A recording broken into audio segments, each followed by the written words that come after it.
All right, guys. I was asked by Ms. Ross to help kind of walk us through this. I've been using Webex since last week. The first day they told us we could switch over, I went ahead and switched over.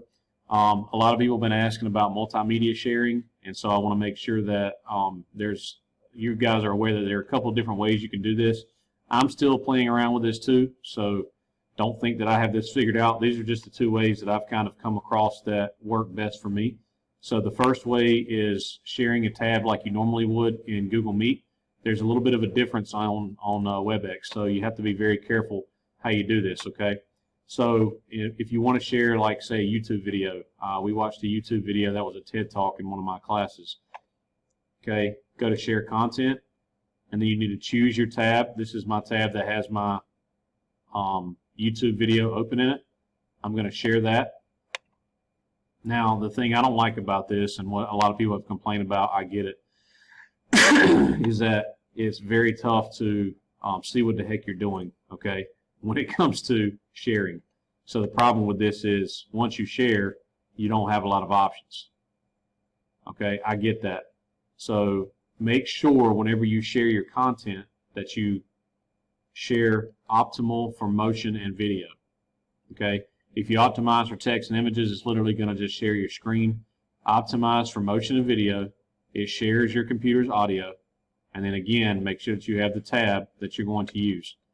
Now, you have to have the tab selected that you are going to be able to share from, okay?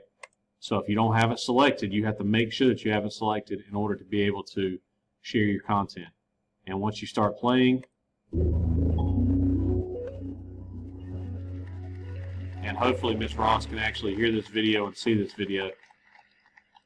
What words come to your mind when you see or hear the word? It worked before. When I ask, so I'm assuming that's probably working for her.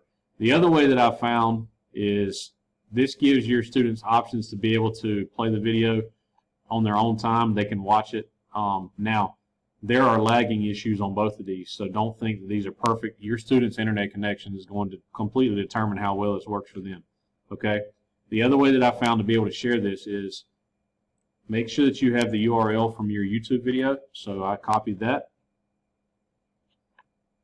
Then whenever you go back into your Webex, go to Share and Share Multimedia. You can type in your URL here, and it doesn't have to be YouTube. It could be any site that has the video on there. Okay? That's a YouTube site for me. Click OK, and it gives a multimedia viewer over here. So your kids actually are going to get this same view, and it may take a second for them to load for theirs. And they can actually click. Let me pause this. They can actually click play on theirs and watch it on their time. So, for a second, go ahead. Just want everybody to know that I was able to hear it the first way that he shared it, and the way he's sharing it now, it comes up in my chat box, and I have to click on continue. When I click on continue, the video pops up, and I have to play it myself on my screen. It's playing now. I have to pause it and play it for myself. Right, so it gives students a lot more autonomy to be able to control the pace that they're watching. Let's say that you give them, like you say, I want you to watch this video, and then comment on the next whatever. You give them 10 or 15 minutes to do it. It gives them a chance to be able to stop, make a note if they need to. That way they don't have to just watch the video at your pace. Okay? Thanks, Ms. Ross. I appreciate it. So, guys, if you have a question about it, I don't know. Those are two ways that I've used so far. So outside of that, if you figure out any other ways, let us know. But those are the two that have worked best for me so far. But just make sure, again, when you share it, when you do the present, you make sure that you click on the optimize for motion and video, because that gives them the ability to hear your audio. Okay?